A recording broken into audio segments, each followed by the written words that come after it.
Though Peter Parker dons the Iron Spiderarmor in Avengers: Infinity War, the design is significantly different than the suit featured in the comics. Everything from the mask to the logo was changed, and the creative team behind Marvel Studios evidently had their reasons.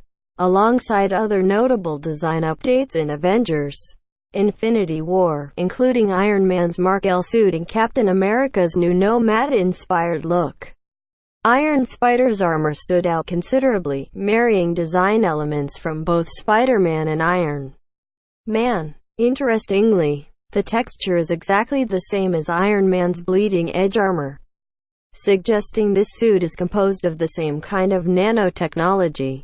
It didn't just serve its functional purpose, but was regarded highly by fans. However, as well received as it may have been, it still differed greatly from the comic book source material.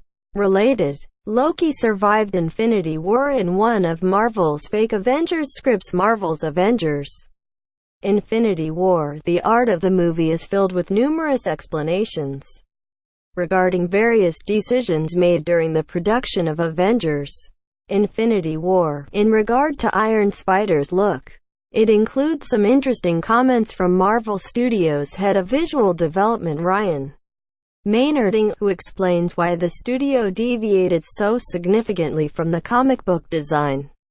Ultimately, he wanted to honor both the source material and the MCU version of Spider-Man simultaneously. He said, "Using the Iron Spider as a reference from the comics, I was just trying to work in themes that I knew the Russo brothers would respond to. I knew they had always wanted a red and black Spider-Man suit in Civil War. So I was trying to find a way to turn the Iron Spider from the comics into that.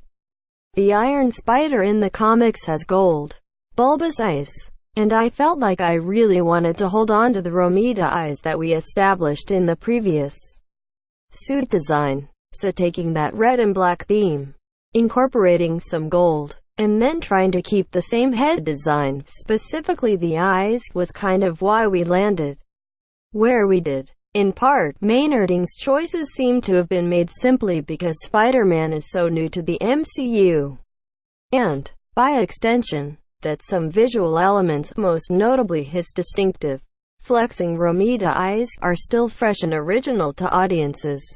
Keeping them allowed the transition from Spider-Man's original suit into the Iron Spiderarmor to feel less jarring and more like a natural evolution.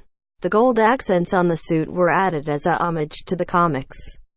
It seems there was also a significant debate about just how many stingers Spider-Man should have. In the comics, the Iron Spider had 3 extendable units, which Peter refers to as Waldoes. This was a rather odd choice, given that it essentially means Peter had 7 limbs, not 8, as is typical for spiders. It wasn't until the Dan Slott run that this was changed, and Meinerding appears to have toyed with both designs. Ultimately, he settled on 4 limbs in the final design, and this turned out to be arguably the most aesthetically pleasing. Source: Marvel's Avengers: Infinity War, the art of the movie tags. The Avengers 3.